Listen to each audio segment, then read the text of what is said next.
கர்நாடகாவின் கேஆர்எஸ் அணையில் இருந்து மட்டும் வினாடிக்கு 1,00,000 கன அடி நீர் திறக்கப்பட்டுள்ளதாக செய்திகள் தெரிவிக்கின்றன. கூடுதல் விவரங்களுடன் செய்தியாளர் பிரகாஷ் இணைகிறார். வணக்கம் பிரகாஷ், இது பற்றிய விரிவான தகவல்களை பதிவு செய்யுங்க. ஜெயா, கர்நாடக மாநிலம் காவிரி நீர்பிடிப்பு பகுதிகளில் தொடர்ந்து கனமழை பெய்து வருகிறது.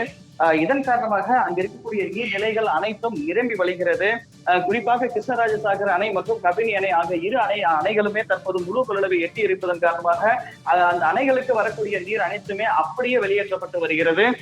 இன்று காலை நிலவரப்படி கிட்டத்தட்ட 68,000 கன அடி நீரானது கிருஷ்ணராஜசாகர் அணையிலிருந்து வெளியேற்றப்பட்டு வந்த நிலையில தற்போது 1,00,000 கன அடியாக தற்போது அதிகரிச்சிருக்கு.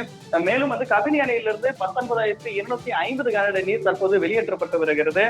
இரு அணைகளிலிருந்து தற்போது பார்த்தோம்னால் 1,19,250 கன அடி நீர் தற்போது காவிரி ஆற்றில் வந்து திறக்கப்பட்டிருக்கிறது.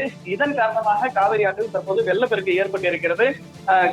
அதாவது கர்நாடக மாநிலம் அந்த காவிரி கரையோர பகுதி மக்கள் மற்றும் தமிழக மாநிலம் இந்த காவிரி கரையோர பகுதி மக்களுக்கு தற்போது கர்நாடக மாநிலத்தில் இருக்கக்கூடிய அந்த நீர்வளத்துறை அதிகாரிகள் தற்போது அவர்களுக்கு வெள்ள அபாய எச்சரிக்கையானது விடுக்கப்பட்டிருக்கிறது. மேலும் அது மழை வந்து தொடர்ந்து வந்து அதிகரித்து வண்ணம் இருப்பதன் காரணமாக இந்த நீர் வரத்து இரு அணைகளுக்கும் நீர் வரத்தானது மேலும் அதிக வாய்ப்புள்ளதன் காரணமாக இப்ப 1,00,000 கனஅடியாக இருக்கக்கூடிய இந்த நீர் வெளியேற்றம் மேலும் வந்து அதிகரிக்க கூடும் எனவும் அதிகாரிகள் எச்சரித்திருக்கிறார்கள். ஜெயா, கூடுதல் விவரங்களுக்கு நன்றி பிரகாஷ்.